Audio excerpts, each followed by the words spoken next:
is the Sony-Xperia-Z in a pretty nondescript box. You got a picture of the device on the front with, kind of funnily enough, Walkman branding. Sony is still using that Walkman brand. So all the specs here on the back, but of course we're going to run through that. That is of interesting note. This was announced with its brother, the Xperia ZL. The Z, though, has some waterproofing on here and some dust proofing. I certainly wouldn't go swimming with the phone, but if it gets caught in a rainstorm, you don't have to worry. Alright, so let's go ahead and open her up. I will use my unboxing scissors, and we will take a look at this guy. I remember when we saw it at CES, I was taken away by how solid the phone felt in the hand. We'll see if that translated over from the concept that we saw back in January to the retail version that we've got right now. And speaking of retail version, no U.S. carrier has announced that they're going to pick this guy up. This was sent to us from our friends at Negri Electronics, so if you want to pick one of them up, link will be down below. It's where we get all of our unlocked phones from, and you guys should too. We'll go ahead and take off the box here, and boom! Nothing else in the top. There is the Xperia-Z just chilling out. Take that out for just a moment. Push that off to the side. We've got, you don't see these shipping with phones that much anymore, a screen protector. That's nice. What else do we have inside? We've got a wall wart with that sort of adapter, but chances are you've got another one of these laying around. I believe that's what's used in the UK, but I could be mistaken. We've got a simple USB charging cable. We've got some earbud adapters, which is nice to see those included, and some Sony branded headphones, also nice, and some startup guide stuff. Push all that goodness off to the side, and let's take a look right here at the phone. Comes in black or white. We obviously have the white version, and here is the whole device. The back is white, the front though still is black. This is glass on the back of it. So let me go ahead and peel off the stickers, and we'll run through all the specs. Pretty satisfying to do. It's a really good looking phone. And peel off the front, and let's see if it's got enough battery. There's no battery to put in because it is not user replaceable. We got a sort of a giant power button living right there on the side in the middle. I felt a bit of a vibrate, so it should have enough to power on. So let me tell you what we got here. We are looking at a 5-inch screen, which is 1080p. That's 1920 by 1080, which gives it a crazy PPI of 441. It's got some crazy clear black technology, and the blacks are really black and dark. Android 4.1 at launch, being powered by a 1.5 GHz Qualcomm quad-core chip. 2 gigs of RAM on board here, 16 gigs of storage, but micro SD card should be on here somewhere. There it is. So you can expand that up if you want. On the back, that nondescript camera is a 13 megapixel affair that can do HDR video, which I'm kind of curious to check out. Noise canceling mics living right there. That little N letting you know it's got NFC on board, and of course LED flash. On the front, we've got a 2 megapixel camera living right next to the Sony logo. All the usual stuff you'd expect here. 802.11 A, B, G, and N. 2300 milliamp hour battery. Hopefully it'll power this long enough. And it weighs 146 grams or 5.15 ounces. Alright, so let's take a quick look at the phone. Let's figure out how to unlock it. Swipe up or down to unlock. We don't have any more Timescape or Mediascape like Sony used to ship on their old Xperia devices.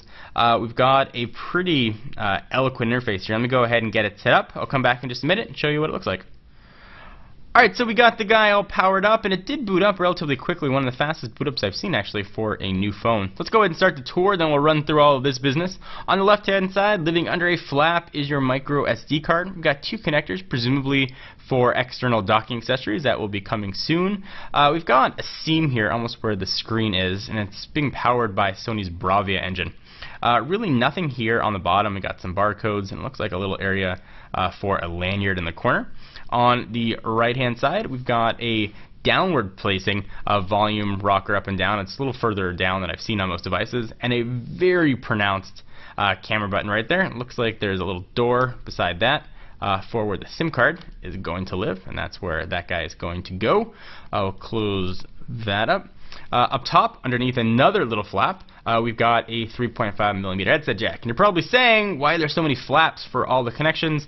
And again, that harkens back to the waterproofing or water resistance-ness of this phone. Alright, so let's take a quick look at what we got here. So it's running Android 4.1.2, and here is Sony's skin, and it's not as heavy as it once used to be, but they did do a couple interesting things. Let's go ahead and start with the on-screen buttons down here. So it is a 5-inch screen, but you definitely lose a little bit of that real estate because of these buttons. If you hit the multitasking window, you're greeted with not only your multitasking options, which you can swipe away if you want to close, but all kinds of little widgets that you can actually put on top of the desktop. Let's take a look at the calendar one here. You just select it, and then there's a calculator one rather, and you can go ahead and do all your calculations, whatever you want. And you can do it on top of really anything you're at, and close it when you're done. So a very handy way to access things. And there are a few here that'll work. You've got settings, notes, and some others. If we continue scrolling, you can see some of Sony's customized widgets, but I'll show you what the rest of those are. If you go ahead and long press, you can access widgets, apps, wallpapers, or themes. Let's go ahead and start with widgets. And you can see how Sony's got them arranged. Not that many appear to be customized by Sony, but certainly a few. So all the Sony stuff, the Music Unlimited, is here. The rest of it are pretty stock Android. The Tools widget is kind of neat. You can scroll through different options that you use the most, and pretty standard array of widgets. If we go back, you can jump right into apps, wallpapers, or themes. Themes is something unique. You can go ahead and pick sort of different styles that you like. HTC has something very similar, but it does work, and you can pick whatever mood you appear to be in. We've got it set for the default Xperia one here. Let's go ahead and jump into apps, and there's some fun stuff that can go on here. First, we have it selected for own order, which means you can reorder these any way you want, which is a little nice tweak. Otherwise, you can view them by alphabetical, most used, or recently installed. So that's handy. They're kind of letterboxed in, which is a bit weird. And you've got sort of the Sony ones that come shipped, Walkman, album, movies, and Sony Select. And Walkman's pretty much just going to take you to your music. I'll show you what that looks like right there. You can go ahead and jump back. That was a pre-selected music on here. We'll continue the tour. We've got sort of the general Android stuff that's on here, some Video Unlimited stuff that's default to Sony, some PlayStation stuff here as well, and then the rest of the sort of standard things that you see. Media Remote is kind of interesting, Social Life, and Play Memories and such are here. A few other tweaks that we see. If you pull this down, you've got sort of some nice looking shortcuts there. Go ahead and swipe that up.